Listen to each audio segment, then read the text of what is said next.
안녕하세요. 스크루테이프의 편지를 읽어가면서 마음을 알아가는 시간, 그 16번째 시간입니다. 오늘은 교회 감별사가 되려는 마음에 대해서 알아보고자 합니다. 교회를 오래 다니다 보면 자기의 주관이 뚜렷해집니다. 자기 나름의 신학이 정립되는 것으로 볼 수 있습니다. 설교나 예배의 순서 혹은 진행 방식, 강단 꾸미기 등등에 대한 견해가 생깁니다. 이때 옳은 견해를 가진다면 그 성도는 교회 공동체에서 없어서 안 될 기둥 같은 성도가 될 것입니다. 하지만 옳은 견해가 아니라 좋은 견해를 가진다면, 여기서 좋은 견해란 자기에게 좋은, 자기 나름의 판단을 통한 우선적인 견해를 말합니다. 그는 좋은 것과 좋지 않은 것들을 규정짓고 판단하는 사람이 될 겁니다. 그리고 교회 감별사가 될 가능성이 있습니다. 오늘 편지에서 삼촌 악마는 조카 악마로부터 성도가 교회에 그리 만족을 하지 않으면서도 꾸준히 다니고 있다고 보고를 받습니다. 조카 악마는 그 성도가 교회에 만족하지 못하고 있는 것에 흡족해하는 것 같았습니다. 삼촌 악마는 조카 악마에게 이런 성도의 태도야말로 위험한 것이다 라고 지적합니다. 왜 그럴까요?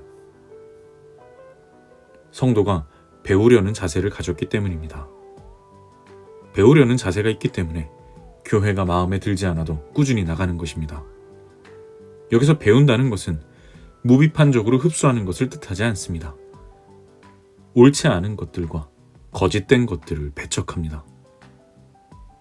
어린 학생들도 교사에게 무언가를 배울 때 전혀 말도 안 되는 것을 듣게 되면 받아들이지 않습니다. 성도는 교회와 목사의 설교의 가르침이 거짓이 아님을 판단한 다음 그 어떠한 것이라도 배우려는 자세를 가지는 겁니다. 이럴 때 무슨 일이 일어날까요? 평범한 설교나 가르침에도 영혼의 울림을 받게 됩니다. 악마가 아주 두려워하는 상태가 되는 것입니다. 반면에 옳고 그름의 비판이 아닌 그저 좋음과 나쁨의 기준을 가진 감별사들은 설교나 예배에 있어서 자기의 스타일에 맞는 교회를 찾기 위해 두리번거리면서 자기가 좋아하지 않는 대상에 대한 평가를 내린 뒤 그 이유를 타당한 것으로 주장하기 위해 깊이 생각하며 시간을 낭비하게 됩니다. 삼촌 악마는 성도가 교회에 만족하지 않고 있다는 사실을 활용해서 다른 교회로 옮기게 하려고 만듭니다. 긴급히 조사를 거친 뒤에 성도의 집 근처에 악마가 적당하다고 생각하는 두 곳의 교회를 섭외했습니다. 한 교회 목사는 믿음이 없고 완고한 성도들을 위해 그들이 쉽게 복음을 받아들일 수 있도록 믿음과 관련된 것들에 물타기를 시도했습니다. 성서의 내용 가운데 납득되지 않는 부분은 과감하게 손을 댔습니다. 예배에서도 가능한 어렵고 딱딱한 순서들과 시편 봉독, 찬송가들은 빼고 자기가 좋아하는 15편의 시편을 반복하면서 봉독했습니다. 이 목사를 통해 많은 영혼이 기독교를 떠났고 성서의 진리는 전달되지 못했습니다. 다른 한 교회는 목사가 정말 다양한 견해를 가지고 설교를 했습니다. 공산주의의 내용을 설교하는 것 같다가도 신정주의적인 파시즘의 설교를 하기도 하고 스콜라주의적인 내용의 설교를 하다가 갑자기 모든 이성은 불필요한 것이라고 주장하기도 하고,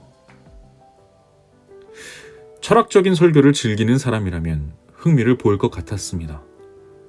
하지만 악마가 보기에는 그의 극단적인 설교들은 증오심이라는 연결고리가 있었습니다. 그의 증오심은 방향을 잃고 무분별하게 뻗어나가고 있었던 것입니다. 그 목사는 설교라는 것은 듣는 사람들로 하여금 놀라움, 수치심, 슬픔, 당황스러움을 주지 않으면 그저 맥 빠진 시와 같다고 생각했습니다. 이런 악마의 노력에도 불구하고 성도의 꾸준히 배우려는 태도는 설교들의 향연들 속에서도 흔들리지 않았습니다. 그에 반해 교회를 감별하려는 사람들은 스타일에 따라 이런 교회들의 흥미를 보이며 흔들릴 수 있습니다. 교회를 감별하려는 사람들이 가진 또 다른 위험은 교회 안에서 분파를 형성한다는 것입니다. 이들은 자기들이 가진 좋음이라는 가치가 반드시 타인에게도 좋아야 한다고 생각할 때가 있습니다. 그럴 때 반목이 생깁니다. 자신이 생각하는 예배의 순서, 성만찬의 진행, 강단의 구성, 교회의 행정, 목사의 설교에 대해 다른 견해를 갖는 사람들과 갈등합니다. 나름의 근거를 가지고 자기의 견해를 주장하지만 실제 막상 교리에 대한 신학적 배경에 대해 깊이 공부하려 하지도 않습니다. 자신이 주장하는 것에 대한 신학적 배경에 대해서 설명하려고 하면 5분 이상 조리 있게 설명하는 사람은 그리 많지 않습니다. 그저 막연한 말하기 끝에 상대방에 대한 증오가 생겨버립니다. 우리는 어떨까요? 배우려는 자세를 가지고 있는지 돌아봐야 합니다. 오히려 자기의 기준이 단지 좋은 기준일 뿐 옳은 기준이 아닐 수 있음을 인정해야 합니다. 그렇지 않다면 한 교회에 정착하지 못하고 교회를 평가하고 돌아다닐 뿐만 아니라 지금 몸담고 있는 교회마저 분열시킬 위험이 있습니다. 악마는 인간이 답답하다고 합니다. 이상하죠? 사도 바울이 이미 해결책을 제시했기 때문입니다. 그는 본질적이지 않은 것들에 대해서는 거리낌이 없는 사람이 거리낌을 가졌던 사람에게 양보하라고 가르쳤습니다. 인간은 도무지 이것을 실천하려 들지 않습니다.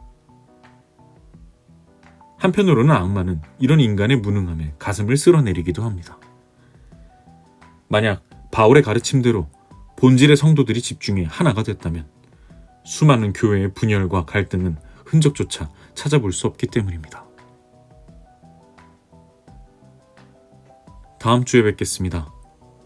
한 주간 마음 잘 지키시고요.